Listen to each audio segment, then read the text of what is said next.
Hello and welcome back to the workshop, where we're being joined today by Richard Proudman from Bachmann and a fantastic selection of Class 25 engineering samples to take you through more of the details of this brand new locomotive for double O gauge. So Richard, this was announced a little while ago now, so how are things going with the project? Hi Mike, yeah, so we announced the all new branch line 25 back in 2018 actually, so quite a number of years, something we've moved away from announcing projects that early. And now our British Railway announcements lets people know once we're at a very much advanced stage of development.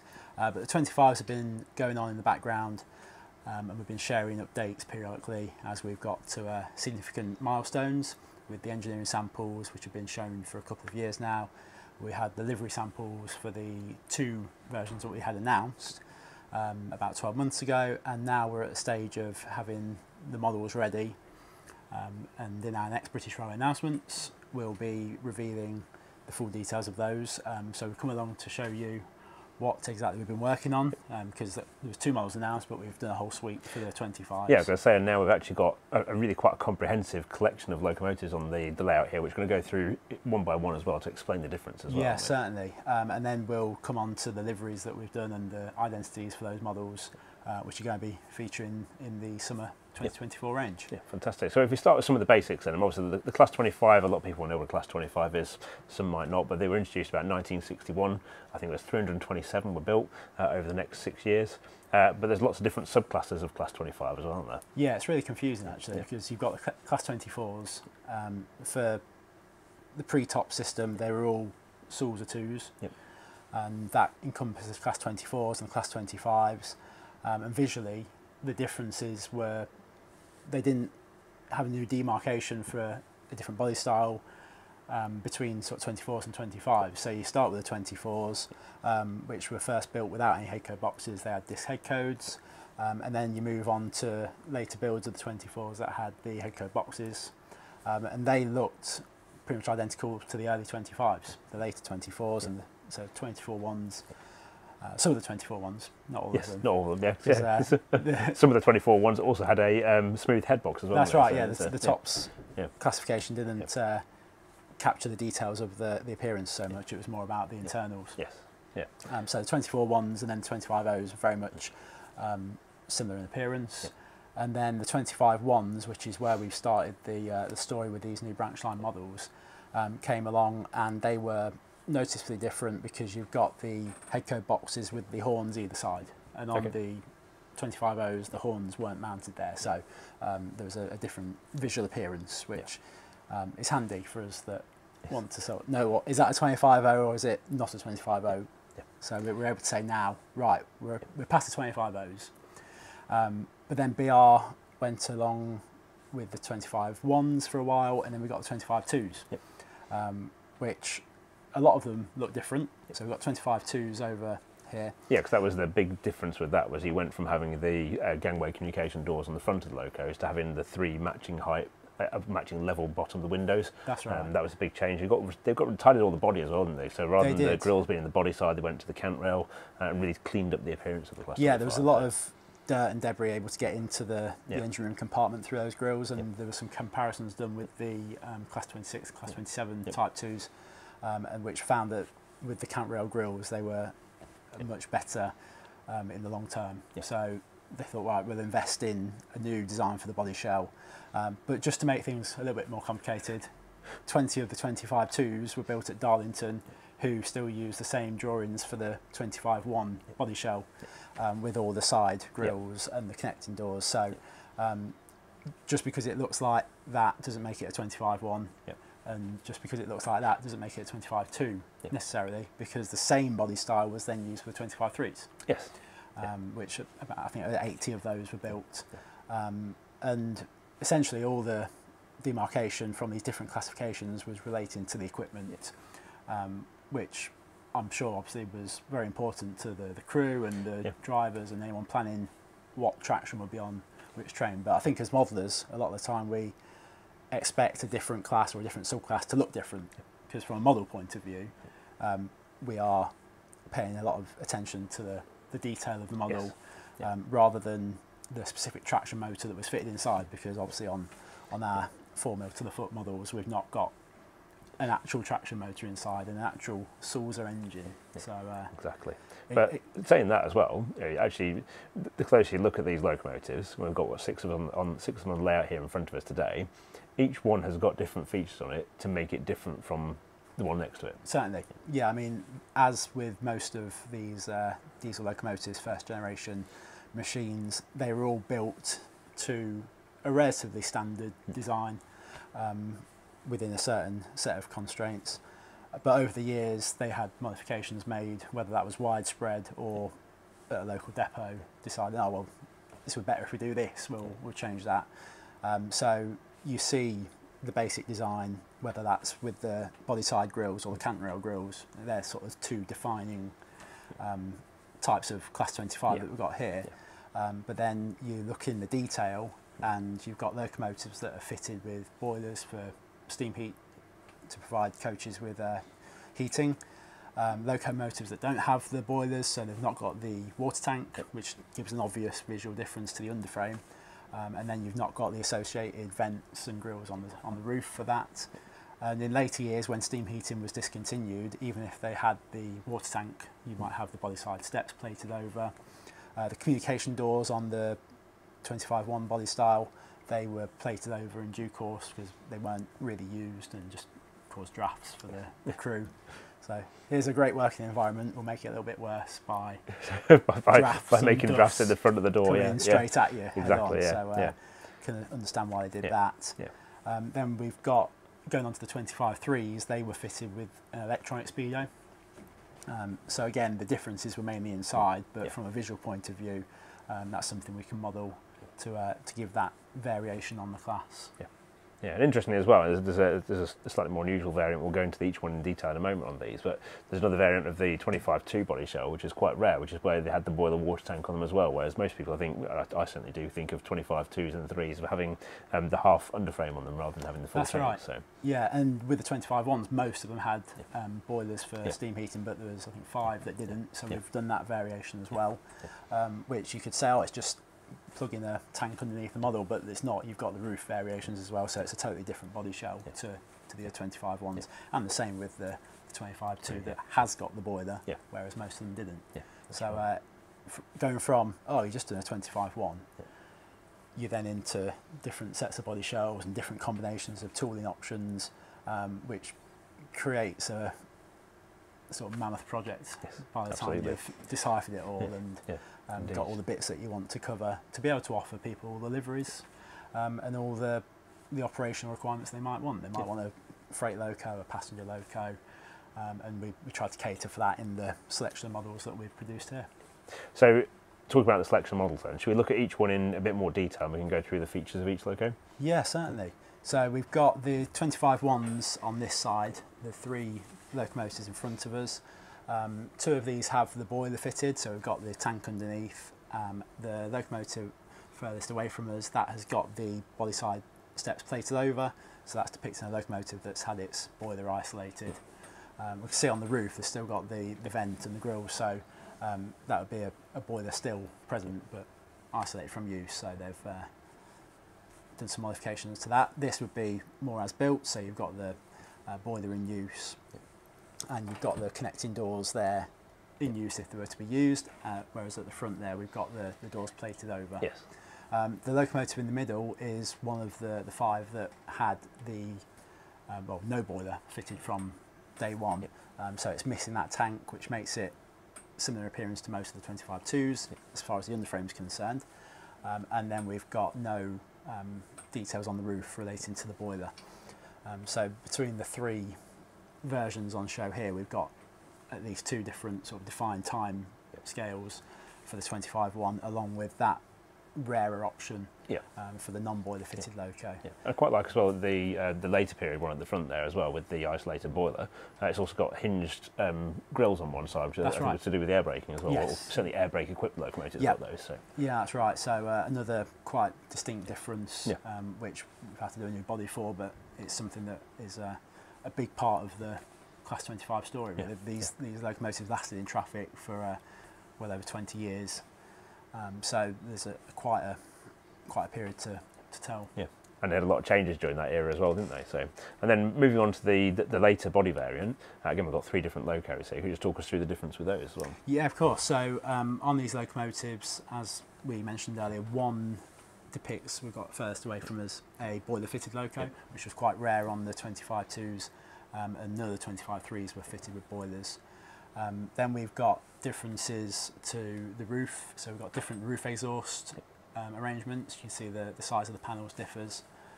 We've got the locomotive at the front, there's got the roof associated boiler parts, so the port and the covers there. And then we've also got options on the sandboxes. So there's 2 different patterns of sandboxes that we've got the option to fit on these locomotives. For the locos with boilers, we've got the steps that fit onto the bogie. They are a metal component, which is located in some nice little locating holes. Which you had a similar product on the 24.1, I think, as well, where it hooks around the back of the bogie. That's right. See in place, yeah, so if you don't fit it or it's not applicable to your locomotive, you're not left with holes on the bogie that would otherwise look out of place. So it's a nice way of designing that.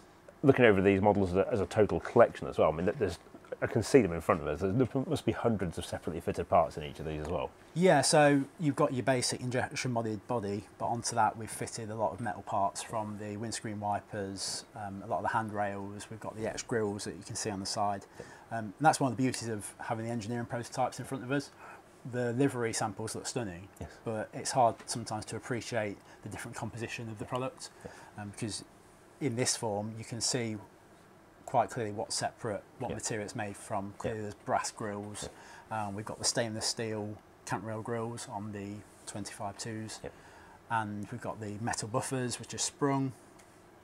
On the bogies we've got a high level of detail here with different components to give the full relief of the detail there. So you've got different levels working from the front, you've then got the springs, you've got the brakes. I think the 25 bogies are quite a visually attractive design, aren't they? They are, so, yes. Yeah, they've got lots going off them, haven't they? So there's a lot to look at there, a lot of interest, which is very nice. We've got some pipe work runs both on the bogie and on the bottom of the body side. And we've got the accessory pack as well, which is obviously an optional part for people to fit. We like to fit one end with the accessories and one to have the standard coupling, so you sort of get the best of both worlds. And for these locomotives, we've developed a 3-piece body-mounted snowplough. So those that want to fit, where appropriate, the snowplough can do so without affecting the running of the locomotive, because if they're bogie mounted, then it's going to knock off your pipes and things. They do interfere with pipes, exactly, And presumably all the pipes, they come in the accessory pack, they're not actually factory fitted. That's right, because of the interaction between the pipes and the coupling. As supplied, you'll have standard couplings at each end, which suits everyone's operational requirements. And then if you want to remove one like we have here and fit the parts, some people might want it as a display model and fit both ends. But with the NEM coupling pocket, it gives you the interchangeability of that. Exactly. I can see as well there's a beautifully detailed cab interior there as well. Yes, so it's something that we've really been working hard on from sort of Class 47. The Class 24 has had a similar level of detail, and to add a high level of decoration to that really brings it to life. And we can put in era-specific decoration as well. So BR painted them differently over the years, and we've done that on the models. And we can go as far as printing the dials and the warning notices, which many of them are legible, until we get to a point where the real text was so small that to make it legible would be a bit over scale. So it's balancing off the scale versus how far do you go argument. So in terms of the mechanical specification for the Class 25s, what can people expect inside one of these? Well, we have very much a similar format to the Class 24 mic, and actually, although it's a Bobo rather than a Coco, that's very similar to the 37, the 47 and the 31 that we're doing. So it's a tried and trusted formula. We've got the 5-pole motor with twin flywheels.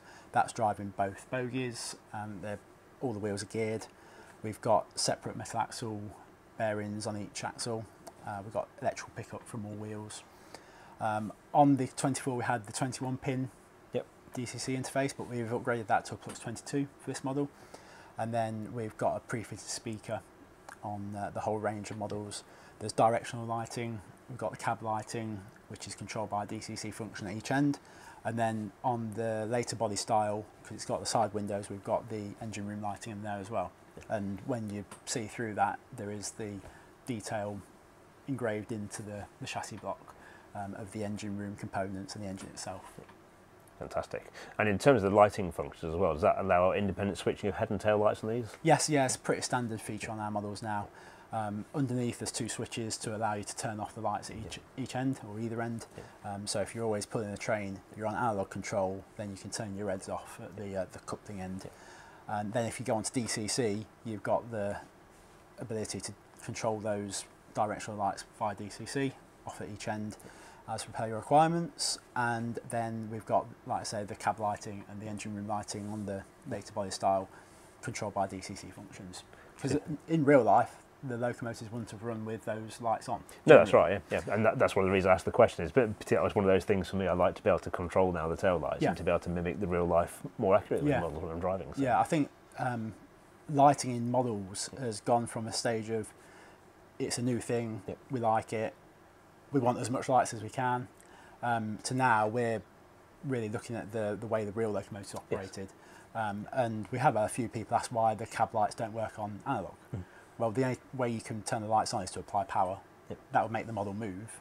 And then in real life, the locomotive would seldom move with the cab lights on. So actually, although it sounds like we're shortchanging people on features, the actual realism of the model is as authentic as we can get it, really. Right, so that's taken us through the engineering samples for the new Class 25. We're going to move on now and start and have a look at the decorated samples. So as we were saying before, it's always great to see an engineering sample and see those different combinations of materials that go into a model, but this is really quite a special collection now in full colour. It certainly is, Mike, and we don't often get the chance to show people the whole story from the engineering prototype through to the delivery sample. In this case, a lot of them are production samples, but I think people will be able to take the level of detail that we've already shown and now get excited about the 11 different versions that we've got in front of us. Yeah, that's right, especially since when you first announced the Class 25 project, and in fact during the story of the Class 25, there's not been this full collection on the show, has there? Actually been focused on two of the locos. That's right, so we had the two locomotives that were announced those years ago, but we wanted to obviously give people a choice of different liveries, different eras, different types of locomotive, whether they're for passenger, freight, mixed traffic, whatever. And we've kept all that under wraps so we can just come and give everyone all the information in one go, so you've not got to look here, there, everywhere. Here's what we're doing, and it's quite as far as Class 25s go, it's quite a colourful selection. It certainly is, yeah. I mean, obviously the Class 25 livery spectrum is, comparative to like a modern loco, for example, with all the bright liveries on it, is slightly more contracted, but it's still plenty of detail to go out, and different locos and combinations as well, which is the other thing you've done with this as well, isn't it? So. Yes, yeah, the real locomotives were withdrawn mid-80s, so sadly didn't get all these sort of rail freight liveries that things like 37s and 47s did. But here we've got the story of the original locos, so the BR green livery, the two-tone green colour scheme was introduced on the 25-2s and 25-3s, and then we go to BR blue. Because these locomotives were built in the 60s, some of them were outshopped straight into blue.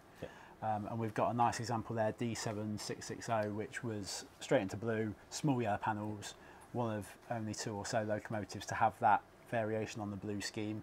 But A adds a nice variant to your standard blue with full yellow ends, and also gives something for the steam era modeler. It's got its D numbers, it's still something quite different to run on size steam as well. You could have one of those and a green locomotive, and they would be quite appropriate. I'm really quite taken actually by the green pair there here, 5225 and 5179. Actually, the differences between them again, because you've got one with the full set of underframe tanks, and the other one is one of the ones, a very small number of them, that had no boiler tank as well, wasn't it? That's right, yeah. 25 ones, as we spoke earlier, there's only 4 without boiler fitted. And whilst the livery is ostensibly the same, both got the small yellow panels, they've got the grey roof, and the lovely little cream stripe at the bottom of the body side. The big difference is that emission of the water tank underneath, so that would have been used for freight only, unless they were desperate in the summer months when steam heating wasn't needed. That's right. And one of the things I've noticed about those with the earlier roof design as well is actually the detail that's gone into finishing the roof panel as well.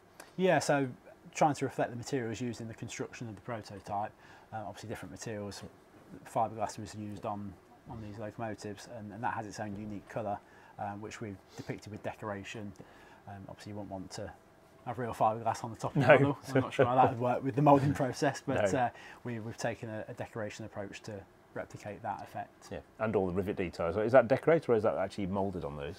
There is moulding of the rivets on the roof. So, but it's interesting. 'Cause that's one of those things where we're talking about the difference between an EP and a decorated sample here. But actually, that rivet detail on the GRP section didn't really come through on the engineering sample, but it's really nice to see on this. Yeah, I think that has been picked up with the decoration process as well, to enhance that moulded detail. Yeah.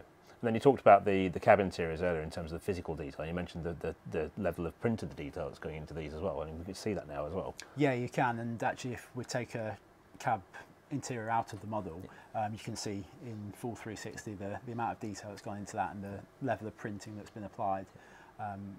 You just need to put your hand on the controls and drive it away now. Absolutely, yeah, do that with DCC throttle as well now, can't you? So exactly. That's right. So and then moving on then from the livery decoration, like we say, they're a fantastic collection here. But what options have we got in terms of the actual setup of the model in terms of DCC ready and DCC sound fit? Yeah, so like we've been doing for a few years now, we're offering 3 trims on the locomotive. We've got our standard model, which is coming with a Plux 22 decoder socket, but there'll be no decoder fitted. It has got the speaker fitted for anyone that might want to add their own sound, and it's got the full suite of lighting, and that will be analog straight out the box, or you fit your own decoder, sound or non-sound, as you so wish. Then we go up to the sound fitted, which has got a Zemo MS450 Plux 22 decoder, sound decoder, pre-fitted, and that's going to work on both analog and DCC straight out of the box. Yeah, so that will play the basic sounds through analog control as well. That's right. Yeah, you turn your controller on, apply a small amount of power, and you'll get the engine sounds. There is a sort of a percentage where you then apply so much power and it will start moving. So you can actually have it stationary with some sounds. Yeah, because they take a certain amount of voltage to even turn the sound on. That's these, right. They? So, yeah, and they're set up so that you can have it sat there. Making some sounds if you so wish, before you actually start moving up. So that's a nice. It gives you a bit of sort of drivability of the model, and you have to think about how you're driving it in relation to the sound. So that's nice. And then you go onto DCC, and obviously you've got that built into the DCC setup, and obviously the extra options by the function keys for things like your brakes, your horns, and the various ancillary sounds that the real locomotives would make. Either sporadically or at certain points in their operation. Yeah, access to that full suite then, which I'm guessing with these is probably going to be well over 20 sound functions. Yeah, it certainly is. So. And then if you want to go a step further, we've got the sound fitted deluxe models. And then for those, we've got the motorised roof fan. So we've brought that system in from the 37 and 47. And we've got the tinted glazing on the driver and second man cab windows as well, replicating that finish that was applied to the real locomotives. So there's 3 options there, and again the SFX sound fitted deluxe version will work on analog straight out of the box, and you'll still get the motorised fan working as part of the sound project, which is all built into the decoder settings and the mapping of the decoder. So there's 3 options that can be enjoyed by any user really. With such a broad selection of locos now available for the Class 25, what should we be looking out for when they arrive? Well, we've covered all the areas with these models, Mike, really. We've got the 25-1 in the original green. As we mentioned, there's one without the boiler and the other locomotive boiler fitted. We've got the 2-tone green carried by the 25-2s. The locomotive at the front there is the example we announced those years ago, so people have already been anticipating that. And then we've mentioned the 25-3 there, D7660, and its relatively unique BR blue scheme with small yellow panels. We also announced alongside the 2-tone green example the 25-1, 25057, and we announced this in weathered condition. And actually a lot of the feedback we've had since then is, oh, I'd like it to be pristine. So we're actually offering that locomotive in both pristine and weathered condition, so people can make their choice on which they prefer, while still getting that running number and the associated details that go with it. At the front here, we've got one of the 5 25-2s that was to be fitted with a boiler. Obviously, we spoke earlier, most of them didn't have a boiler, but there's 5, and that depicts one of those such machines. And then, often overlooked, but something we've modelled, is the 2-tone green with full yellow ends. So that's filling that period from the end of steam, basically, through to tops. Later, that will have lost its D numbers, so that'd be a nice little modelling project for someone to take that model and remove the D numbers, and it gives them another period of operation if they so wish. And then probably the celebrity of the bunch is Tamworth Castle, which, as I'm sure you know, was a Leeds training locomotive. Yes, that's right. Which meant it stayed around for a bit longer, getting the name Tamworth Castle. And after all the 25s had been withdrawn in '87, that was refurbished, put back into, I say back into, it was put into two-tone green. It actually outshopped in BR blue, so it never actually carried two-tone green when it entered traffic. But it was a period when retro liveries were quite on trend. That's right, and quite famously seen running around with brakes of Intercity Mark 1 behind it. Yeah, and I think, I wasn't around at the time, but having that, aside from those blue and then the sector liveries, would have stood out really, really nicely. So I can see why they did it. So that's the celebrity of the bunch, really. Fantastic. And in terms of price and availability, what can we expect in terms of the price points and when they're arriving? Yeah, so we announced the prices for the two models that we'd already were in the public domain at the start of the year, and the prices start at £199.95 RRP. There is a small surcharge for the weathered version, and then going to the sound fitted, the RRP will be £309.95 for the pristine versions, and for the sound fitted deluxe, we're looking at £339.95 for the RRP. All the weathered variants carry a £10 surcharge because for the extra decoration that's involved, takes more time and obviously more cost at the factory. But all told, I think it's a lovely package that we're able to offer here at a price that is going to fit alongside of the products in the range, and they're going to be available this summer. Excellent. So, and obviously we've got the Bachmann British Railway announcements coming up on May the 1st as well for summer 2024. That's right. So you'll be able to find out more about 25s there and about what's next as well from Bachmann. Exactly. We'll be giving out the item numbers and the specific details, but what you see here is what we're going to be launching this summer. And we've also had things like the Powell van in 00, the NG7 range, the anchor mounted tanks in N, which we've already told people about. We're working on those projects, and we're going to be announcing the item details, liveries, prices for those products. So it's going to be a busy summer. Excellent. That's what we'd like to hear. Because we've got the Class 31s on the way as well. The Class 69s are still in production and development, aren't they, as well? So we've got lots of great things coming from Bachmann over the next, 12, 18 months? That's right. Yeah, we're working on a lot of stuff and can't wait to share more of it with you. Thank you for joining us today, Richard. It's been great to see progress on the new Class 25s from Bachmann for 00 gauge and be able to read much more about these in upcoming issues of Hornby magazine and on Key Model World as well. And don't forget to tune in to the Bachmann British Railway announcements on May the 1st for summer 2024. Thank you for watching. We'll see you next time.